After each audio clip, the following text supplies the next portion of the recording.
Neck-throughs, guitars, they're like a guy that you won't have a beer with you. I want to hear what's pushing the notes.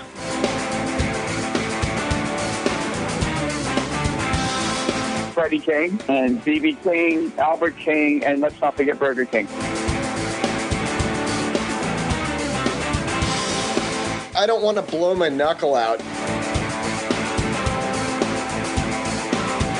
Stainless steel is the work of the devil.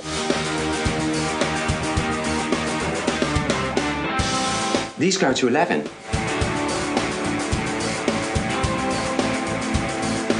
From the East Amplification Tone Labs in Baltimore, Maryland, it's the Amps and Axes Show.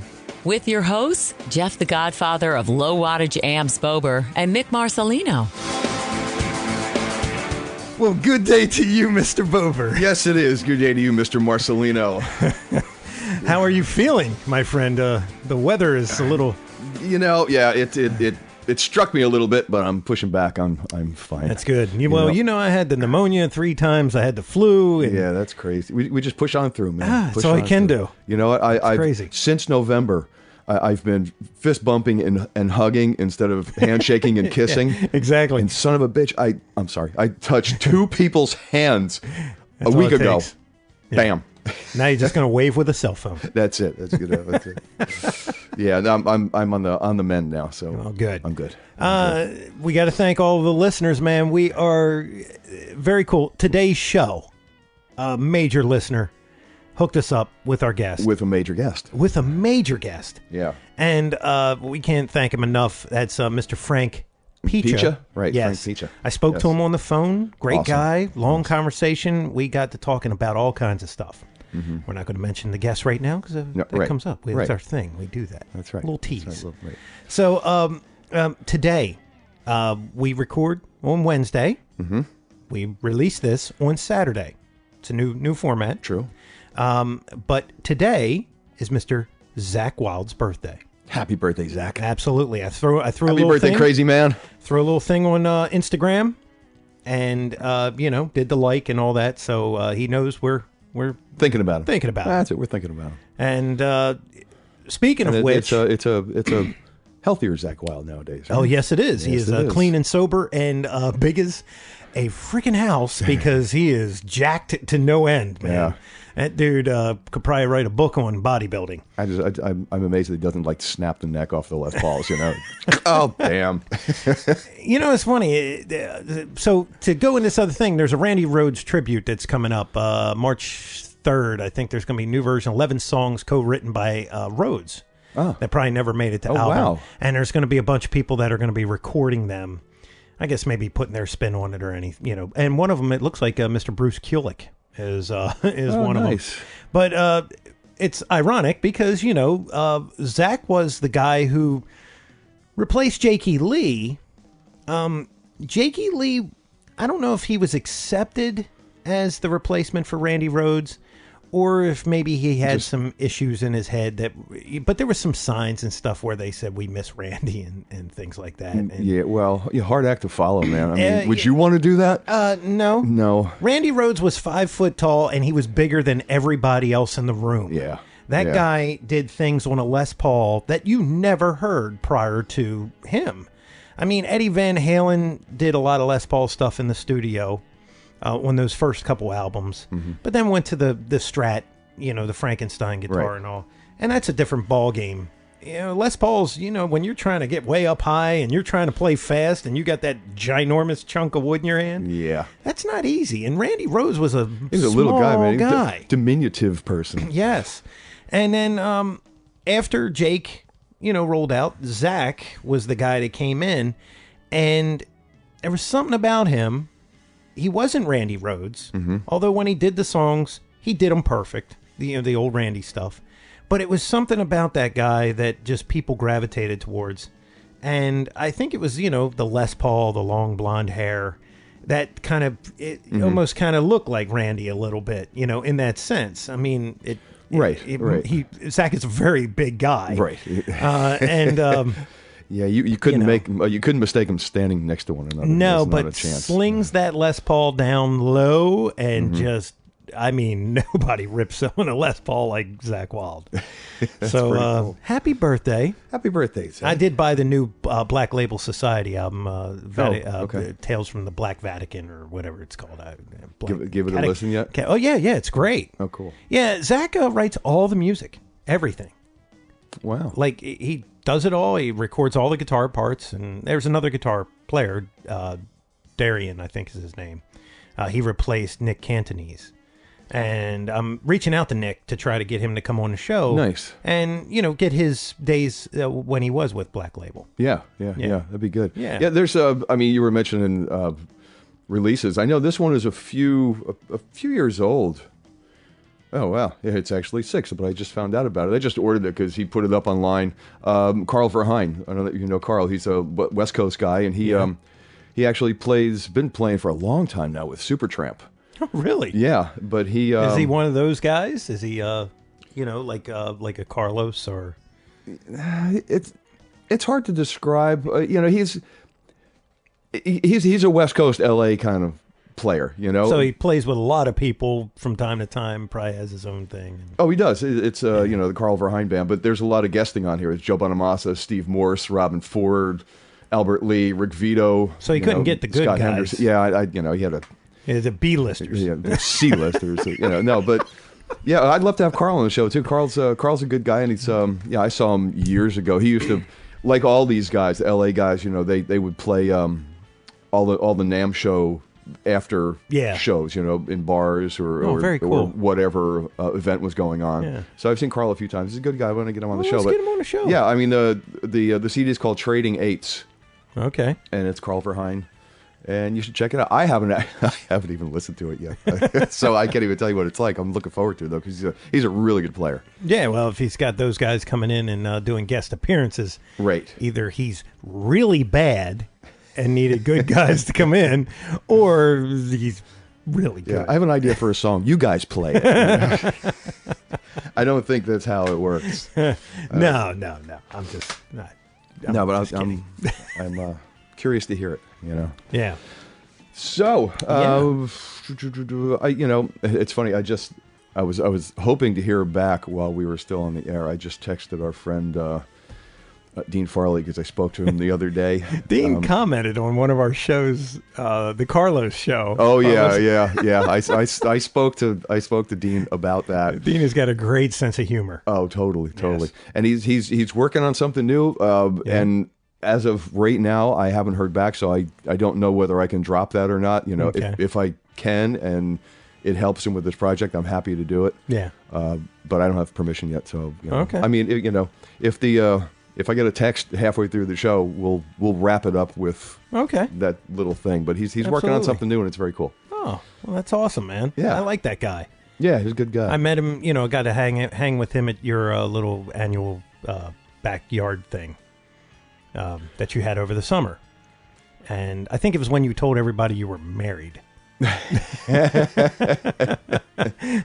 and Dean was there, and we chatted for a bit, and just a very, very cool, very humble guy. Dean wasn't here. Yeah. who? Oh no, Dean Rosenthal was here. Who? Farley. Dean Farley, string guy. I'm sorry. That's right. Rosenthal was here. No, Rosenthal was here. Yeah, he's like the Annapolis roots blues god. Now the aneurysm has fully taken.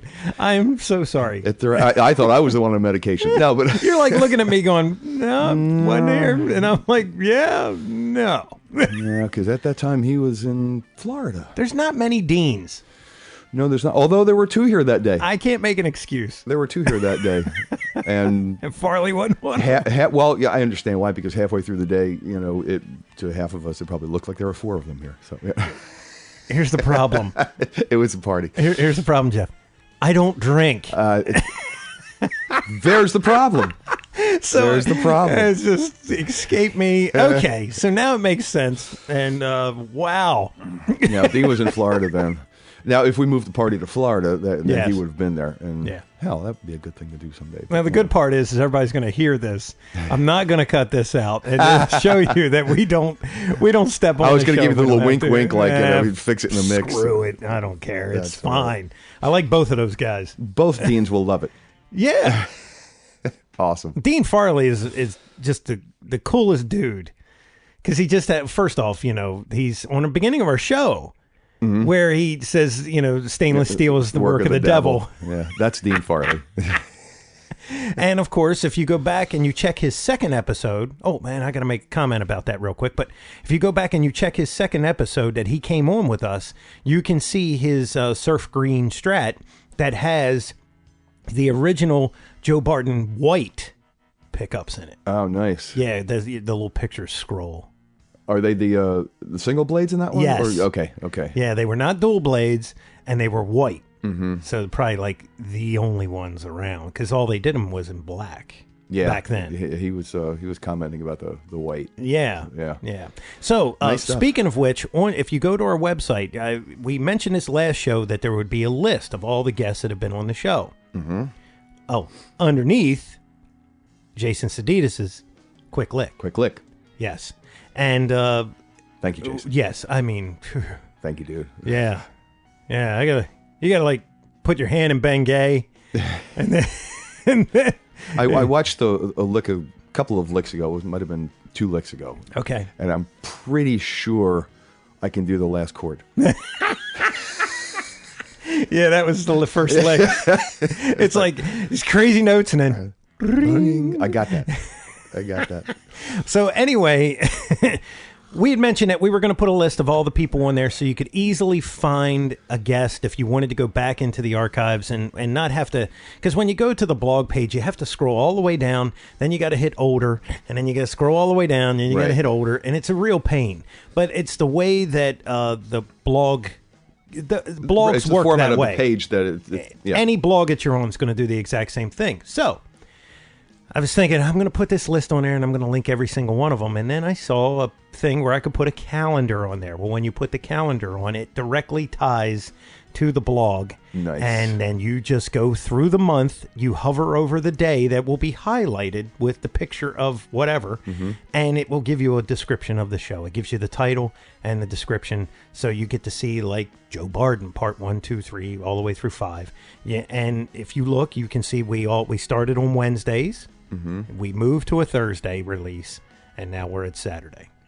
So they're the actual day of the release. Absolutely. On the calendar. You can look at it and say, cool. Oh, well, I didn't see January whatever, and click on it, and it will take you to that page, the blog page. The show's there, the description's there, and you can make comments, you can share it, you can like it, and of course you can listen to it. You can absolutely listen to it. And you have 2 ways of listening to it. You can stream it right there online, or you can actually download it. There's a source button. You can hit that. It will download the episode to your device, whatever it is. Nice. And start automatically playing it. So if you have an iPhone and you don't want to go through iTunes, because you can get them on iTunes, by the way. Yeah. They don't leave iTunes. You have 3 ways of getting them. That's awesome. Yeah. So I'm trying to make it as easy as possible for all the devices that are out there. That's great, man. Yeah. I didn't know you were doing that. So we've increased the audience's ability to listen to the show by 50%. Yeah. Because now there's 3 ways you can get it. Exactly. That's cool, man. So and if you do the iTunes thing, please go out there and just give it a review. And 5 stars, we love that. Absolutely. The more that 2 thumbs up. The thing is too is make sure you click through the Amazon banner on our webpage, and if you want to do a PayPal thing, we appreciate all that. It really does, because we got hit with our bills, and I was like, whoa, but it's good because we're covered. And the thing that we want to do is we want to expand this show a little bit. And we're not going to release anything, but we want to kind of build a little network if we can. And we'll get into that as time goes on. There are plans on the books. Yes. So the more you guys spread this word, and the more listeners we can get in, the faster we can bring this other content to you. Right. And really give us give a broader spectrum of what we can offer. Totally. Yeah. And like I said, there are plans on the books, and it's going to be a cool year. And free to the listener. Yes. All we ask is you click through our advertisers, the banners that we put up, or the PayPal thing, and if you do the Amazon banner, you're not even right. You're just buying your product. They kick the money to us. Right. So that's like you're not even really we love them. Throwing money at us. You're just buying something cool, like a new remote control drone. You're purchasing via us. Yeah, and that's all. And it works great. And everybody that's done it, thank you very, very much. Yeah, man. And keep doing it, man. It's great. Absolutely. It's great. It keeps the show moving forward. Yes. So speaking of keeping the show moving forward, we have to soon get to our guest here. And this again, thank you, Frank Picha. Yes. This guest that he brought to us got to be one of the hardest working guys in the music industry I have ever run across. Yeah, this guy. Yeah. Yeah. I mean, just wrapped up with TSO, Trans-Siberian. Yes. I mean, I'm just going to run down a couple of names here. Let's see. Night Ranger, Trans-Siberian, Foreigner, Big Brother, Rick Emmett.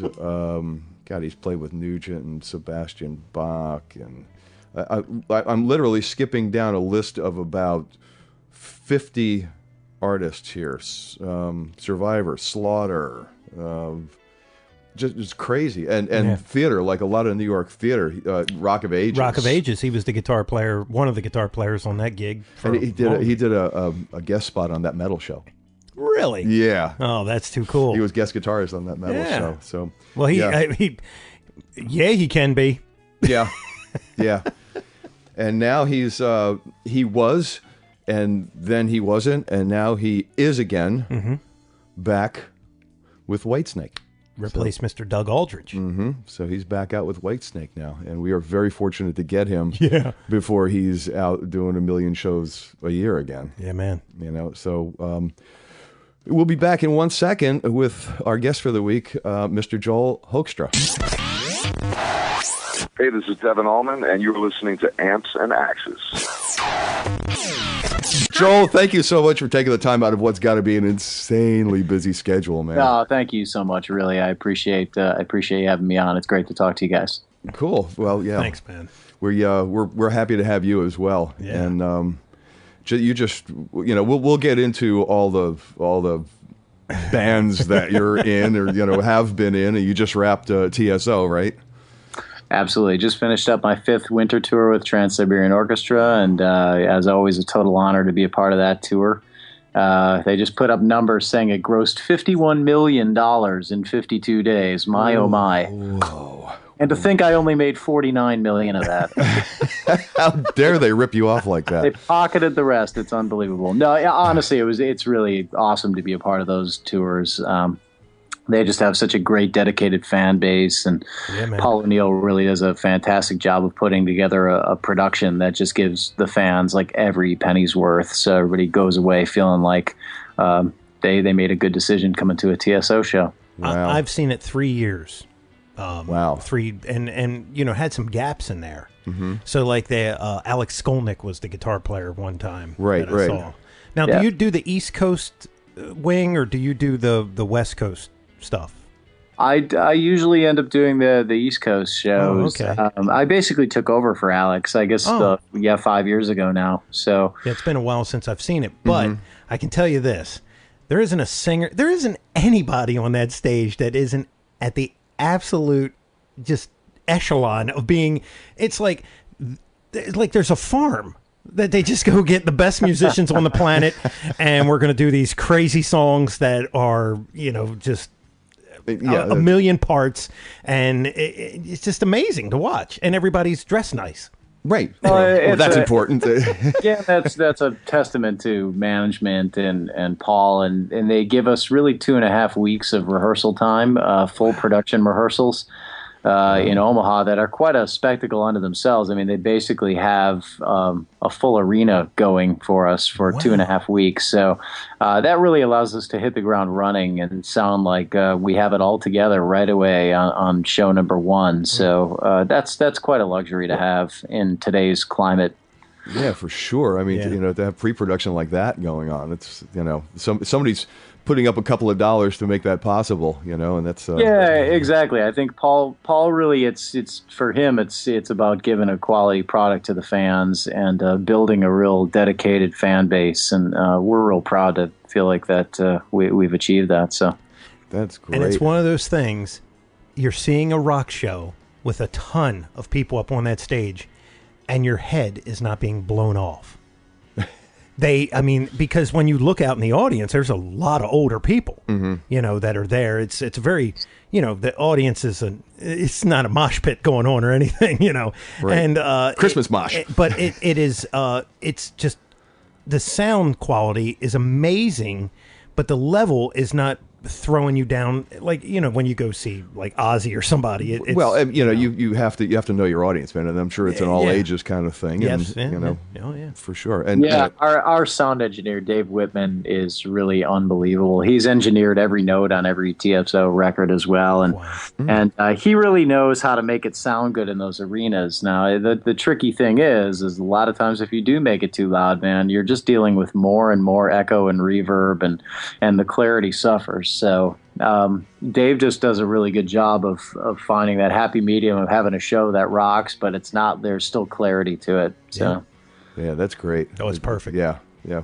Well, let's I want to talk a little bit about the gear there, because this is, of course, Amps and Axes. But I like to take the guest and put him in the Wayback Machine and find out where they came from, and what.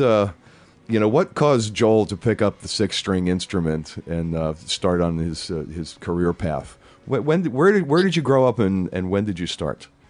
I grew up in suburban Chicago, and my parents are classical musicians, so there was always music going on around the house, and they had me playing cello and piano at a very young age, taking lessons, and I was never really the biggest fan of it at that time. I really just... I couldn't wait to stop. I just wanted to be a baseball player, I think, like most 8-year-old boys or whatever. And then eventually I ended up hearing AC/DC, and I went, you know what, this is pretty awesome. I think I got to reconsider this whole music thing. So wow. At that point in time, that was the first time I went to my parents and said, hey, can I get a guitar? And they looked at me like, we've been waiting. To want to play music. And, put down the bat. It was going to be Highway to Hell, but... Everybody's got to start somewhere, right? It has to start somewhere. And so, Angus Young was a huge inspiration for me, man. All that energy that he brought just totally appealed to me at that age. And still, I think he's one of the most underrated best showman to ever set foot on a stage. I mean, have you ever seen 2 seconds of that guy taking it easy? And how many years of touring and world tours? And I mean, he's got to be physically beaten up sometimes, and the guy still gets out there and goes after it. It's just totally admirable in my book. So watch the DVD, Let There Be Rock, where they opened for Judas Priest in France. Mm-hmm. There's a scene in there where I think Malcolm and Phil are doing something, and it's just like a kind of a thing. And there's Angus on the side of the stage taking oxygen. And his head is not, it never stops moving. I mean, he's still in that mode, but he's sucking on oxygen because obviously. That's great. Yeah. So it's a testament to what that guy's just, he's a machine. Mm-hmm. He really is. A little one, but.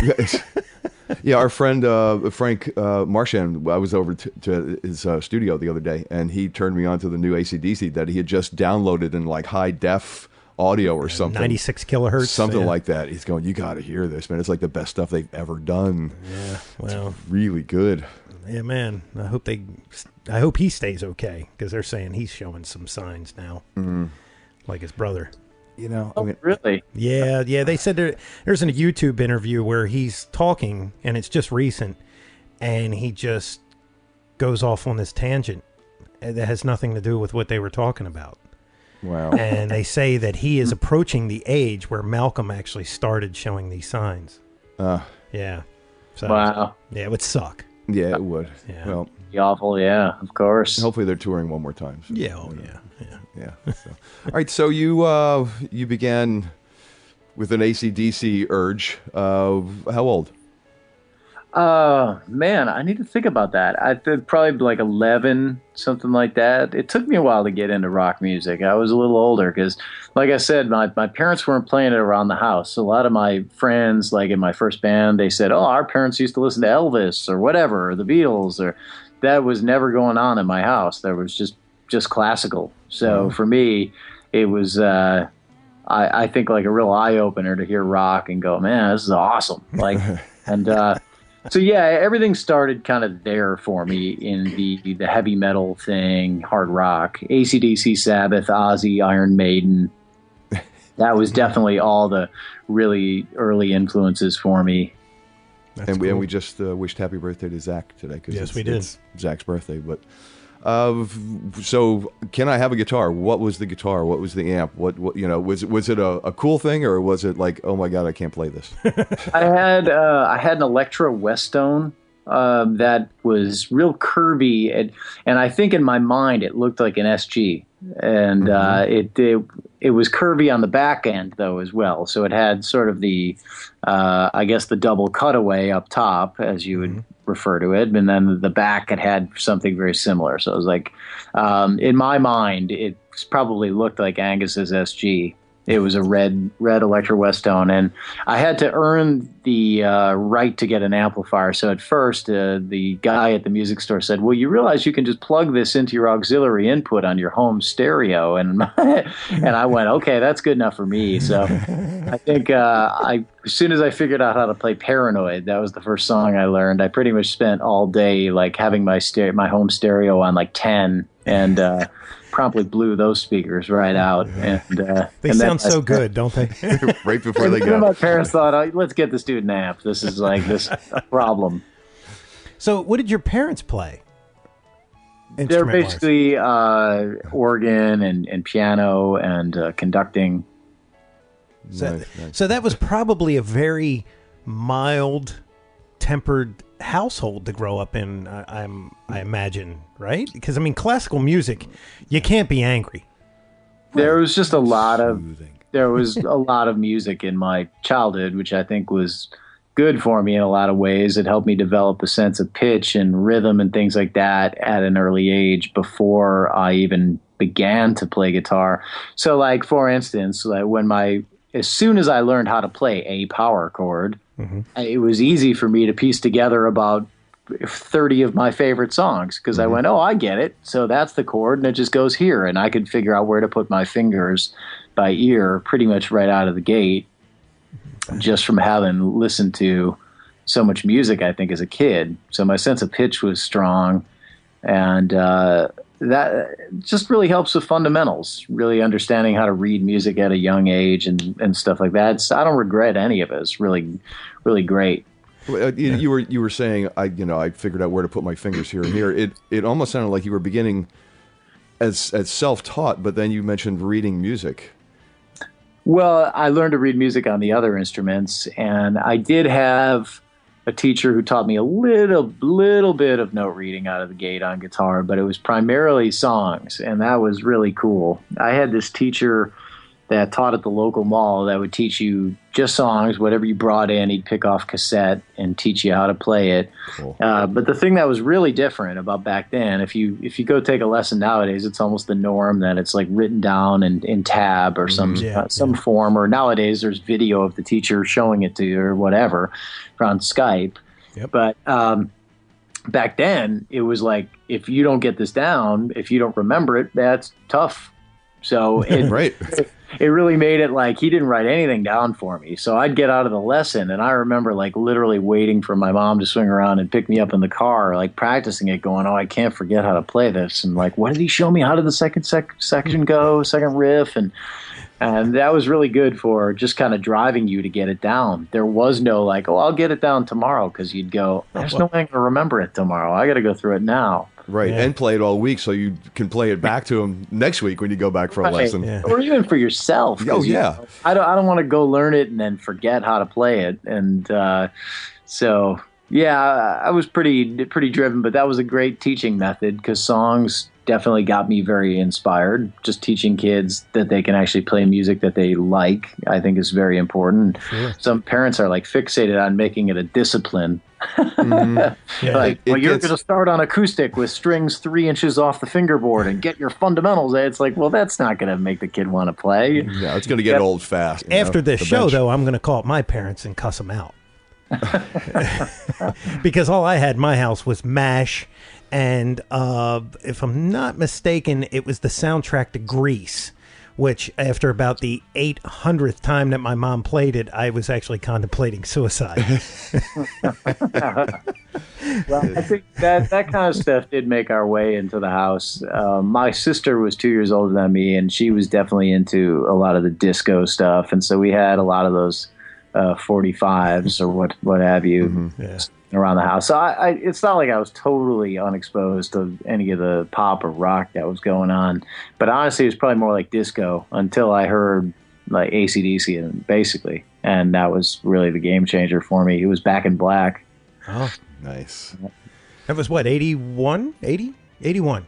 Man, I think hard it was. pressed to tell you. I was basically in, I think, 5th or 6th grade, maybe right in between or something, when I got into rock. And then by the time I started in 7th grade playing guitar. Wow. So, however old that makes me, 11 or 12 at that point or something. Yeah, something like that. Yeah. So you became a guitar virtuoso in 3 months and found some friends that were the same and put a band together, I assume. Dude, I don't know if I'm a guitar virtuoso after 30 years. I don't know. Well, yeah. Joel, you hold your own very well, my friend. Yeah, for sure. There's plenty of YouTube videos. You did a Randy Rhoads tribute thing, and there's a big video of that. And you can always tell the guy that loves what he does for a living, because I don't think the smile came off his face the entire time he's playing. And he was just doing Randy. It looked like Randy Rhoads with a pituitary gland problem. Wow, can I quote you on that? Yes, you can. I don't know if you want to, but you certainly can. I definitely try to. That's great. I definitely try to remind myself on a consistent basis, and somebody I've gigged really quite a ton over the last 6 years in particular.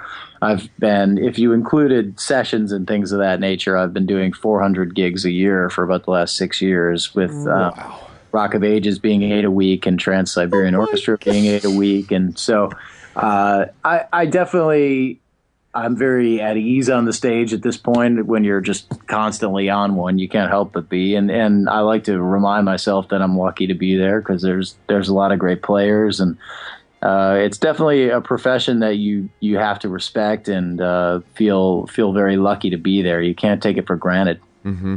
Well, I tell you what, man, that's a ton of gigs.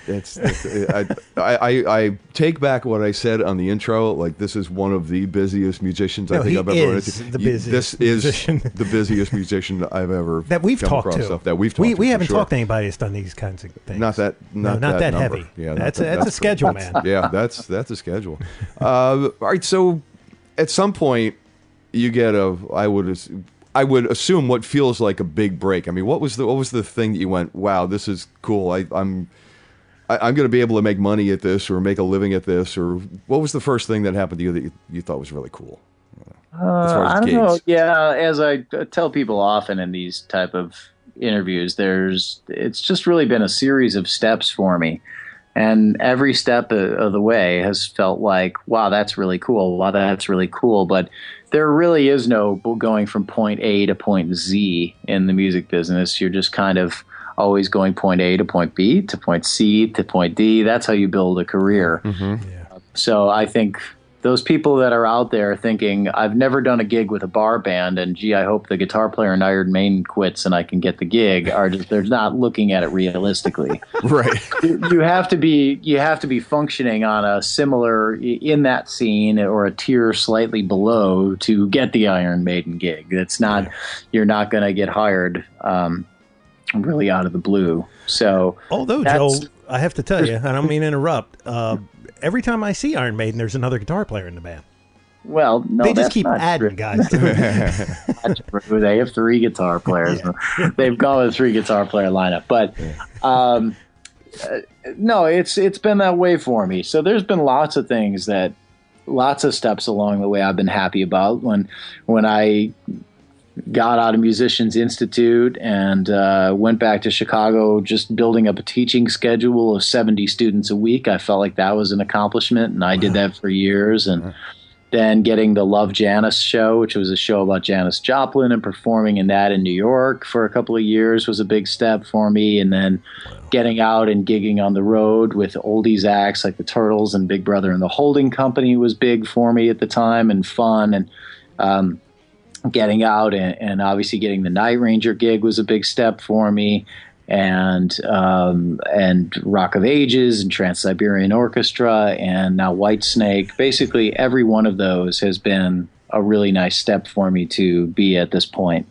I would totally have to agree. It's some of those are almost like a parallel. You're just moving from one big act to the next. But that's you've achieved that level, and now, okay, well, I'm leaving Night Ranger. I'm going back to Whitesnake. Yeah. And, it's, you've made it, but it's you're right. It takes all the other ones to do it. And, some guests that we have on, it's like, okay, this happened, and, I was standing here and I was offered this opportunity, and that's when it really clicked for me. And other guys are like you. It's like, well, no, there's all these steps on the ladder, and everyone just keeps adding up to what I am now. And did you some of those gigs in the beginning, they're not rock and roll, they're oldie stuff.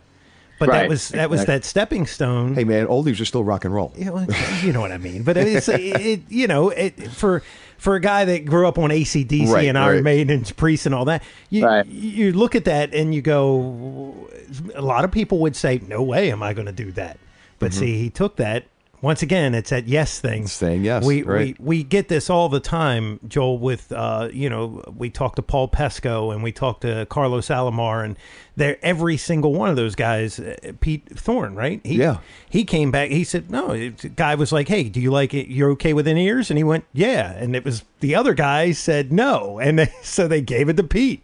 And it was like, that's the thing that a lot we try to give to these our listeners that aspiring or whatever, but it's like, say yes, dude. Say yes. Nobody's going to offer you the ultimate gig right out of the gate. Exactly. Say yes. Build us some experience. There's also just understanding at all times the gig is always bigger than you are, so you have to do what's right for everybody else. You view yourself as a team player. It's not supposed to be that you're 100% satisfied with everything you wanted. If that was the case, probably none of us would leave our own beds in the morning. We'd go, no, I'm just going to stay in bed today. This is great. Right. So there's always levels of discomfort and things like that in life in all scenarios, and you just have to gauge what's best for the situation at hand, and that usually means taking one for the team.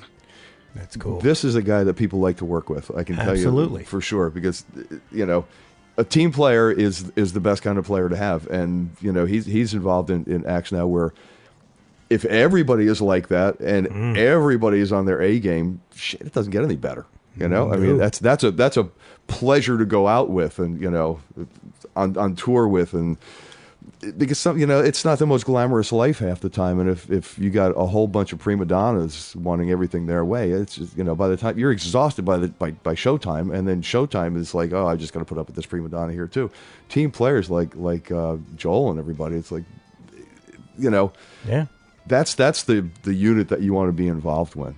Well, I think I definitely struggled enough in my career and was probably beaten down enough over the course of time, which is just a lot more or less having just the state of the industry and the business while I hit that certain age. I think I was into guitar albums and things like that, but by the time I got old enough to put anything out like that, it was just dead. It had just died, and the 90s came about, and you weren't supposed to even be playing a guitar solo. And I think the bottom line is, by nature, I had to learn to survive as a professional guitar player, and you do that by just putting the ego away. You go like, well, sure, I'm open-minded enough, and I come from a musical family, and I really do love all styles of music. I've done every type of gig. I went to school for classical and have done background classical gigs in my life, and have played background jazz gigs, and I've played weddings, and I basically got Rock of Ages through subbing on pit gigs out here in New York City. A lot of people would think, well, you were a Night Ranger, and that's how you got the Rock of Ages show. But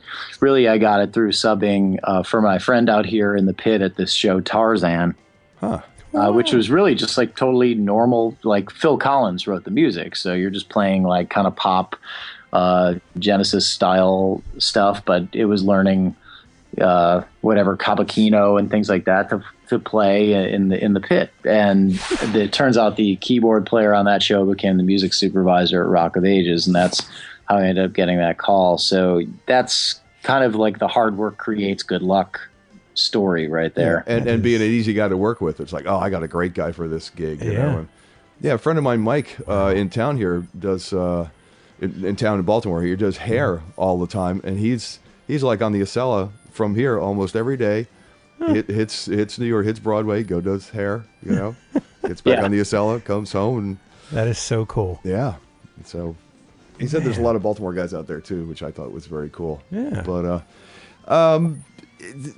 gear wise, I mean, is everything the same for you no matter what the gig is, or you know, do you have certain gear, guitars, amps, whatever, that you like to use on particular gigs? I can't imagine they'd all be the same for you. For me, it's definitely been different because my gigs are drastically different. So with Night Ranger, all those years, we were using real amplifiers. So in that case, if I was out with our gear, I was using EVH3 amps. And if it was rentals, because you a lot of times are flying out for what they call a one-off or a two-banger, where you're just going off and playing 2 shows on a weekend. Yeah, it's fly dates. Yeah, fly dates, exactly. I just have Marshall amps out and work with usually a DSL or a TSL. And those were always kind to me and just probably pushed the front end a little bit. And great amps. And both of those, the EVH and the Marshalls. But on Broadway, we did start out with the EVH amps, but it's really difficult. Number one, you're up there with dialogue going on. There's no guitar text. So anytime anything would go wrong, if there was too much dirt on a patch cable and you were losing signal, or there was a tube, God forbid there was a tube going bad in the head or anything like that, keeping in mind that we're doing 8 shows a week on Broadway, so there's a lot of tube wear. Basically, you were just stuck there. So eventually, when we did move the show between theaters, we made the decision as a band to switch over to the Fractal Axe effects, and that was totally the best move for the gig. It was just such a better call. And it was just consistent, and really I had zero technical problems with the Axe effects the entire time on the last 4 years of the show working with it. So nice. That just turned out to be really the right move for that gig. And a couple of my guitars were equipped with Fernandez sustainers to manufacture the sustain that you're not getting off a real amp and having cabinets on stage and whatnot. So it's not like playing direct is always the answer, but in some situations like that, I think definitely it is. And with Trans-Siberian, you're kind of in the same situation because you're playing on such a wide stage up there. They don't have cabinets up on stage. So you can either throw something in an ISO box, or you can go with something where like the Fractal, where it's going to be consistent from city to city. And so that's what I ended up doing with that as well. And so similar scenario, I'd try and use guitars with sustainers so I can get the notes to ring exactly how long I want them to ring, and just learn to work with those in a musical sense. But yeah, it always comes down to the situation. But if I can record, and like when I just went in and did the Whitesnake album, that'll be out this 3rd week in April. I ended up cutting the tracks for that with the EVH again, and also those Friedman amps, the Friedman BE100 head, which those are killer. The brown eye. Yeah. Yep. Yeah, I know, Dave. Crazy names, man. Yeah, those are great amps, man. It's almost like you can put the dials anywhere and they still sound good. You can go, man, let me try putting the treble on like 7 and the bass on 1, and you're like, man, that still is a cool tone. That's like, how did this guy do this, man? You can put these knobs anywhere and it works. Yeah. I worked with Dave a little bit back in the Buddha days. Yeah. So yeah, he's a good guy. That's cool, man. Yeah, he's doing the Steve Stevens amps now too. Yeah. So Yeah. Guitars. Yeah. Do you have an endorsement that works for everything, or again, is it gig dependent? That's sort of a gig dependent thing too for me, honestly. With my standard rock thing is be a Les Paul guy, which I've been for quite some time. But that depends on what type of music I'm playing. Like when I did the Turtles gig years ago, I was using a Fender Jazzmaster on that because that music is kind of surf music. Mm-hmm. So I'm not going to use a Gibson Custom, with all due respect, greatest guitar in the world, but to play it on that music just wouldn't have been correct. And with Rock of Ages, number one, 8 shows a week, and when I sub out, I have 6 guys that fill in for me there, and those instruments stay. And so there was a while there where I was beating up Les Pauls on that and going, is this really the best decision? And I really wanted to have Floyd Rose guitars, so I ended up experimenting with a few different things on that gig and ended up with what I think was the best scenario of having an EVH guitar with a Floyd Rose on it and having a Gibson Les Paul in there, and having a Phil Collin model with sustainer in it, because again, the directing, it's really nice to have that sustainer available for certain songs, and have the Floyd Rose thing for me was never something I was going to use in Night Ranger, because I was playing with Brad Gillis, and that was always the coolest thing about Night Ranger in my view, that you could always tell the difference between Jeff and Brad back in the day. And so I always tried to keep it that way and play a Les Paul through there and not touch a whammy. But obviously if I'm going to do a show like Rock of Ages where these tourists are coming into New York and they want to see an 80s show and they want to hear cliche 80s licks, well, hey man, give me the Floyd Rose. Absolutely. Yeah. You know, I heard that if you translate Brad Gillis in German, it says Floyd Rose. King of the whammy bar. Oh my God, he does stuff on a Floyd Rose nobody on the planet has ever done. The guy he does is it's like artwork. Yeah. As far as I know, Brad is really the inventor of the cricket, so it doesn't need to go any further than that, right, in the discussion. I mean, as far as contributions to the Floyd Rose community, there you go. Totally. Brad's awesome, man. He really made it his own thing, and I never wanted to touch one in Night Ranger. It was always plenty to be able to do tapping and picking and hybrid picking or whatever, or just lay down some bluesy licks, whatever. That was always cool with me too. Now, did you have to do all the 8-finger stuff that Jeff did? I mean, that was your part, right? I grew up learning that style.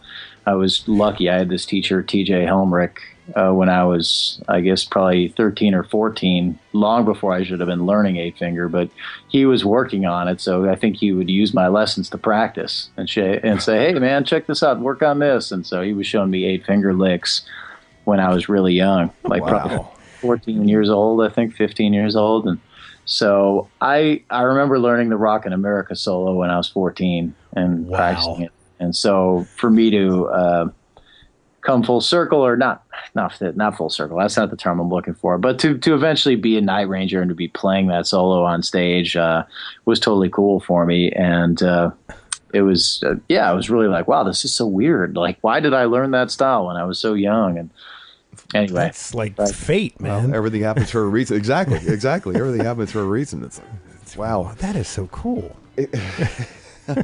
I don't think I could play it still. I have a hard time with with 4. Four, yeah, right.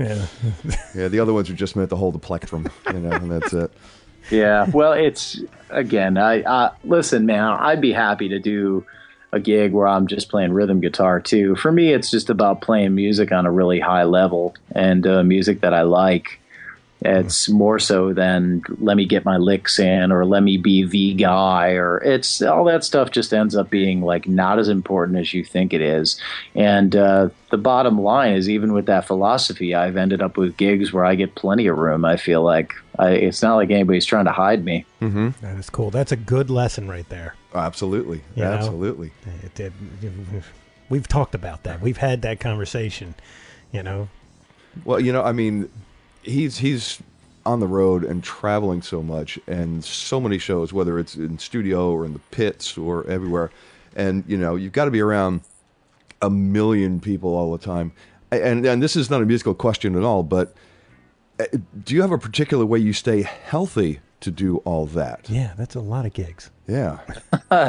Well, yeah, definitely. As of late, I'm living like a saint. It's like unbelievable. I don't even go out to a bar anymore. Just eating healthy, trying to exercise. I have goals in all those departments that I try and hold together and keep myself together. And yeah, there's definitely some taking care of yourself in there. And then a lot of it is just attitude and holding it together, being tough. I mean, there's like a lot of fly dates with Night Ranger over the last 7 years where I would go back and forth to Rock of Ages on no sleep. I'd be on a plane, and that would be the only sleep I'd get, and go in and do 2 shows at Rock of Ages. And so a lot of that was just off of like, hey man, you never know when I'm going to have no gigs, so I'm doing these gigs. Like you just have to have that attitude. That drive. If you go, man, I got gigs, I'll just take those shows off and just go home and sleep. And I was always like, man, soon enough I will have no gigs.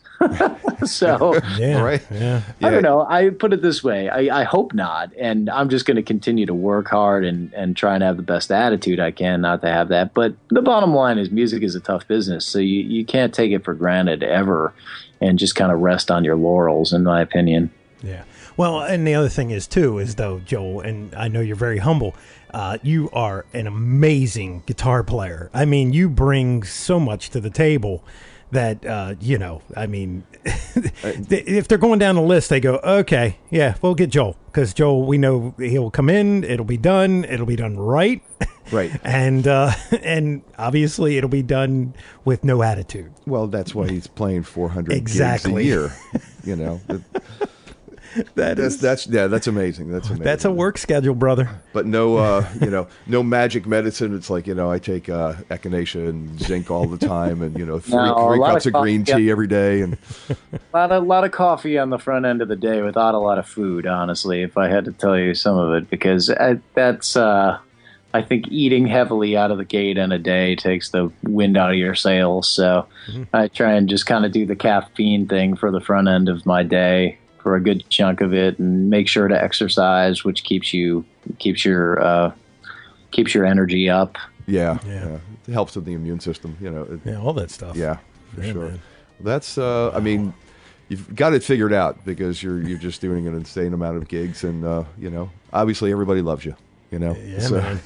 That's what a spot to be in. What a position. And the big thing is that when Doug Aldridge said he was leaving Whitesnake, everybody was like, well, what's gonna happen? Mm-hmm. Because I mean that's a big deal. Right. Doug was didn't Dave, like, he sought out Doug, I think, and it was funny because Reb Beach sought out Dave. Like, he wanted to be in Whitesnake, and they were kind of like, and then he got the gig. I mean, it's Reb Beach, and then you replaced Doug, right, Joel? Yes, correct. Yeah, and that's no slouch. No. Oh man, Doug's one of my favorite rock players, as is Reb. So no, it's great, man. It's not, but again, is it me replacing Doug, or is it me playing in Whitesnake? I like to view it as I'm playing in Whitesnake, and I'm just going to bring what I do to the table. That doesn't mean I'm not going to work hard to bring my absolute best and be faithful to the style that made Whitesnake what it is, and all that. Yeah. But you can't view it like you're replacing somebody. I don't really, because then I'm just going to go be a bad Doug Aldrich. So.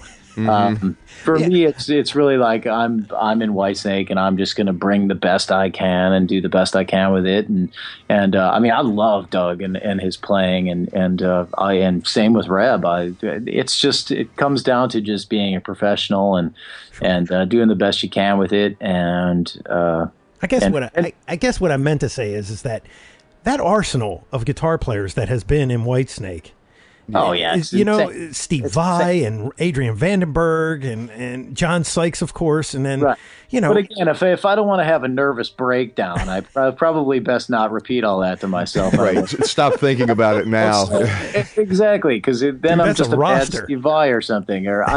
So the next thing you know, I'm trying to learn all of Flexible because Steve Vai went through the Whitesnake gig. It's just it really just comes down to, look, man, I'm gonna work super hard and be good to the fans and try and give the fans everything they want, give David everything he wants out of a guitar player, and let's rock, man.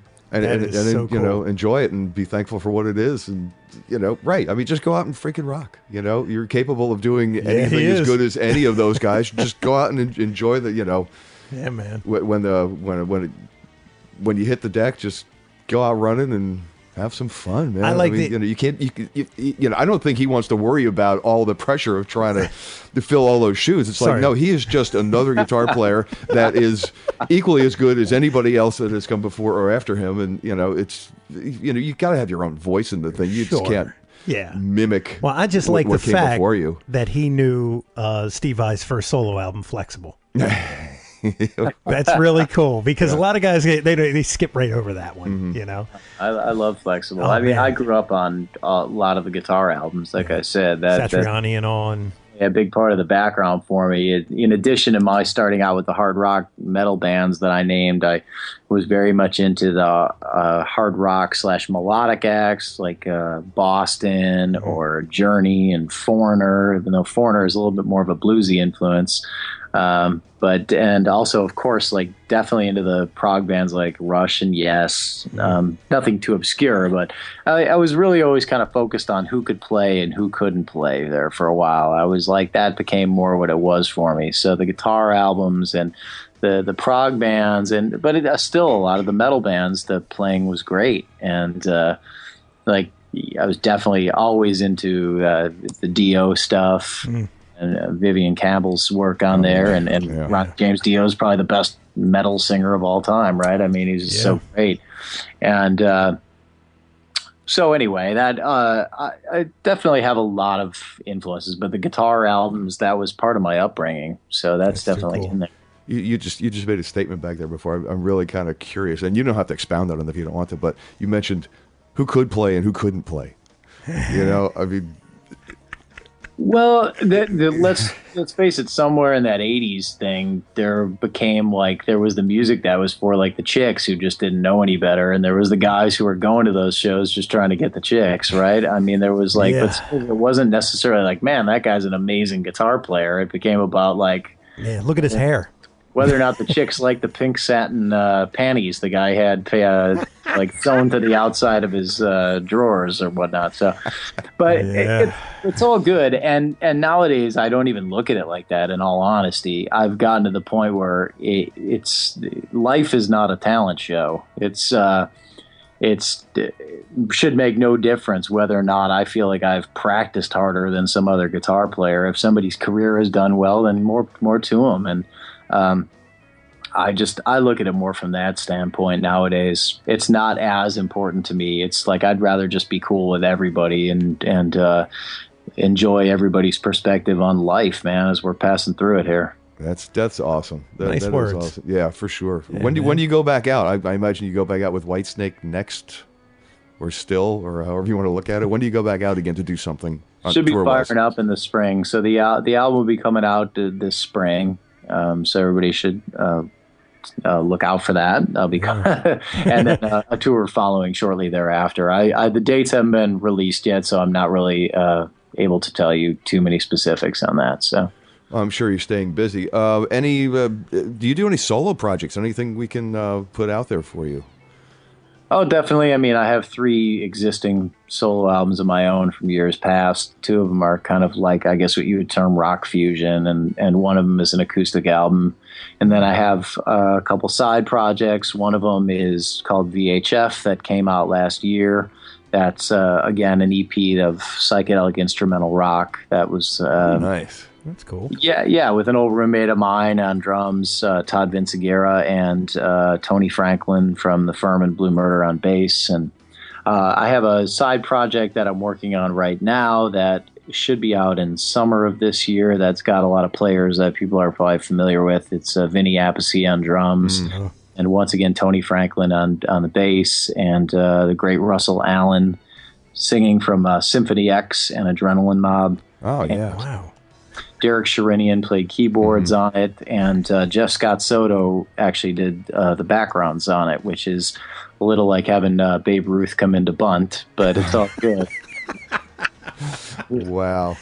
Jeff and I are friends. I've contributed to his past couple albums, so he really did it to me as a solid, and I was like, dude, would you do me a favor? I know you're not a background vocalist. You're by far like one of the greatest lead vocalists out there right now, but if you would do this for me, I would consider it a total favor. He's like, dude, of course. Jeff's got no ego, and came in and sang backgrounds on it for me, so that was super cool.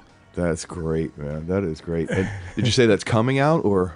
Yeah, it'll be coming out this summer. Should be out. Cool. I don't have a release date on it for you yet. So, well, nice. I guess Frank, is it Picha? Is that how you pronounce his last name? Oh, the Picha, I think. Picha. Is it not Pika? I thought. Pika? Is it Pika? Yeah. Okay. He was the one who gave us the information and all. Listener of ours. And so I'm sure he'll be in contact with us to let us know. When the stuff comes out, and then we can pass it on. Right, we can put it up with the episode. Absolutely, I'll put it all out. I can't wait to hear it, man. Do you have a web page or anything? Yeah, everybody can check out joelhoekstra.com, JoelHoekstra.com, and you can link to any of my social media stuff off of there. Yeah, we'll have that on with the show, and we'll have a permanent link, and it just stays out there indefinitely. So as people go back in time and they listen to our episodes, they'll be able to check out your stuff and get all that information and all. All right, and anything new that might be there at that time. Yeah, so, man. That's great. Well, Joel, thank you so much, man. I know you said it's your day off, but, I can't understand how you have a day off, number one. But number two, thank you. I'm about to sit down and work for a few hours right now. So there is no true day off. Exactly. Well, thank you for taking the time out of one of your days that has a few extra hours in it for relaxation. Thank you for sharing one of your free hours with us. I really do appreciate it. Yeah, it's very cool. And we hope to see you around in the spring and summer if and when Whitesnake comes around. I hope they do. Yeah, we'll have to. Awesome. Yeah, we'll definitely be doing that. So yeah, hope to meet up with you guys. Oh, awesome. Great. Yeah, it'd be cool, man. We'll keep an eye out on the itinerary, and we'll put your link up and everything else. And hell, again, just thanks. It was great. I hope you had a little bit of fun. I know we did. We didn't get to the jokes. I did. So when does the link go up, or when are you putting it up? Oh, this will air this weekend. This Saturday. Coming Saturday, this should go up. Yes. Okay, cool. So we'll let you know. I'll shoot it out to you. Yep. Joel, thanks again. Have a great evening. And there you have the story. That is amazing. Yeah, 400 gigs a year. I could be mistaken. There's not that many days in a year, right? Right. So and that's just double gigs all the time. 8 shows a week or something like that. I think he's what he did. Oh, in the pit, yeah, yeah, for Rock of Ages. Yeah, that's a big piece of pie. It is. That takes a that you brought up the whole thing about health. That takes a very strong constitution to be in different places, exposed to different atmospheres. Not so much with the Rock of Ages thing, because that kind of stays, but the Trans-Siberian, the Whitesnake thing, the Night Ranger thing. Yeah, I mean, all the traveling that goes with that, too. Airplanes are nothing but just petri dishes of germs. Absolutely. And I mean, I just couldn't even imagine, how he stays healthy, but obviously he's got just a rock solid constitution. Yeah, man. Yeah. That is a very cool story, and I guess I'm putting him right around my age or younger. I'm thinking, because everything he was talking about was like what influenced me during those years, during like the high school years and everything. Yeah, and I was in the 7th grade or the 8th grade when Back in Black came out. Okay. So that would be put right us around the same age. Yeah, put us right around the same age. I guess we could Wikipedia it. There's no shortage of words on that guy on the internet. For sure. And an amazing guy. I tell everybody, just go to YouTube, and type in his name. You're going to see him. I think actually Premier Guitar did a rig rundown with those guys. So that is was it TSO or Whitesnake or Night Ranger? Rock of Ages. Oh, Rock of Ages. Yeah, so you kind of see that back line, how they were doing their thing. And if I'm not mistaken, and I'm sure our listeners will correct us, he was a Dean endorser during that time. Okay. I think he was using Deans. Okay. Well, I have a couple of facts printed out and here. He had said that he was using Les Pauls and stuff, but I'm not sure, 100% sure. That could have been the other guitar player. There was 2 guitar players in the band. I'm not seeing Dean here. I'm seeing Gibson. I'm seeing EVH, Taylor, Jackson, Fender. It was probably the other guy that was using Deans. Okay. I don't remember even what his name was.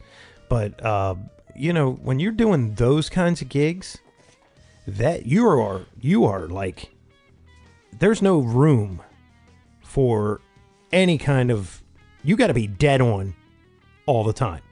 Right. When you're dealing with like people acting and stuff, there's no leeway. I mean, a cue is a cue is a cue, and you better be there. Yeah, and you're not winging it. It's not. No. It's not. I'm going to improvise this solo tonight. No. You're a lot of times they're reading from scores. Now they were actually on the stage in Rock of Ages. Okay. They were in the back. Uh-huh.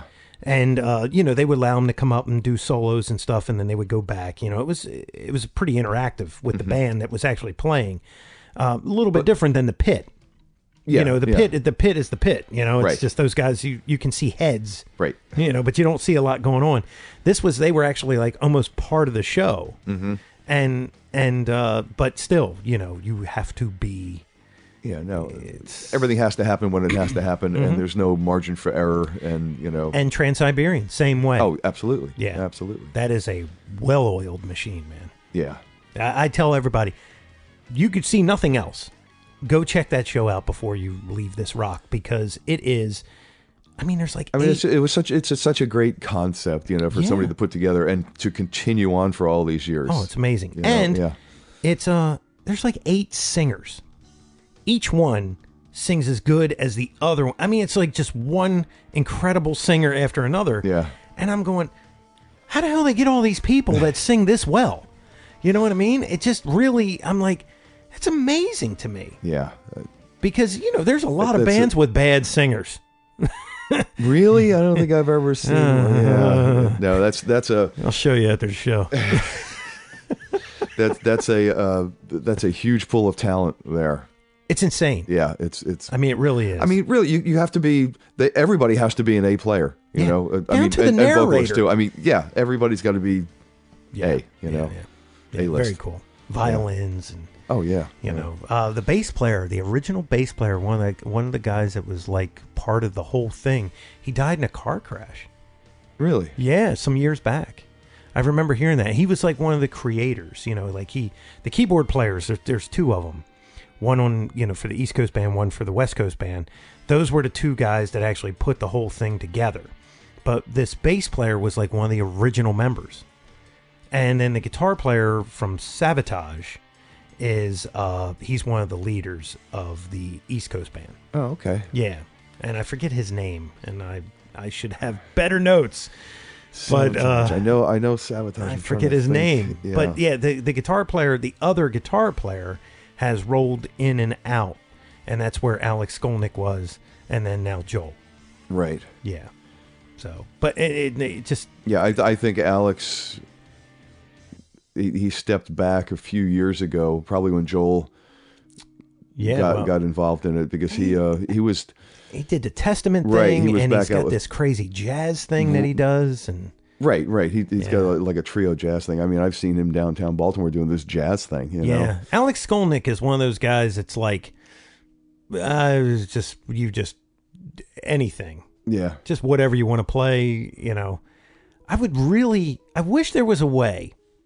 I wish there was a way. Guys like that. And Joel's got to be one of those guys. He said he does everything. Mm-hmm.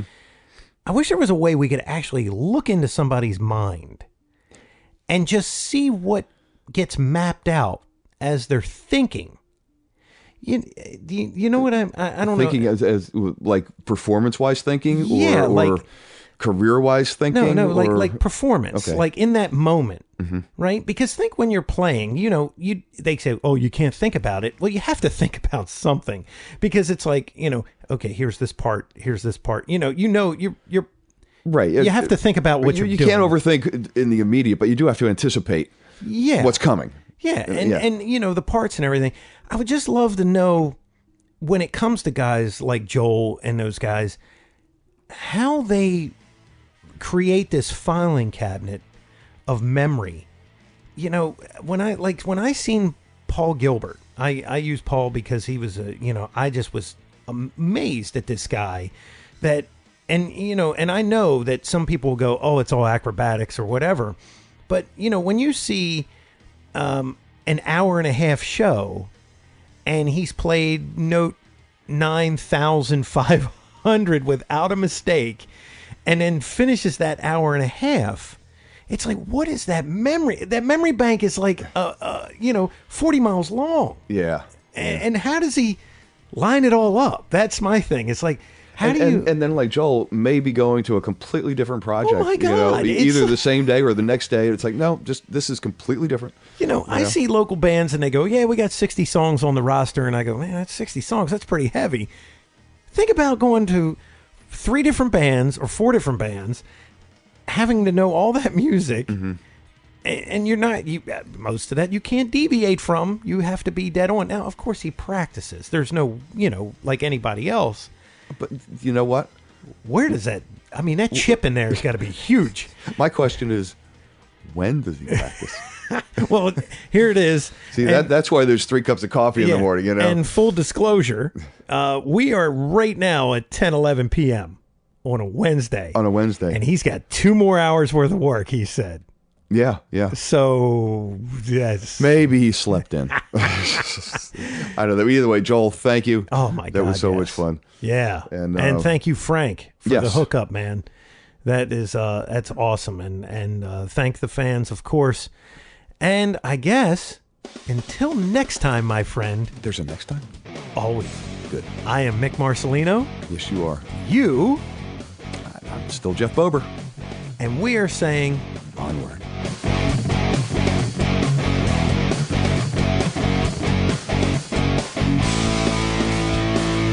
Be sure and follow the show on Twitter @Amps and Axes. Also, make sure you like the show on Facebook. For news, comments, and everything else, visit the webpage ampsandaxescast.com. Thanks for listening.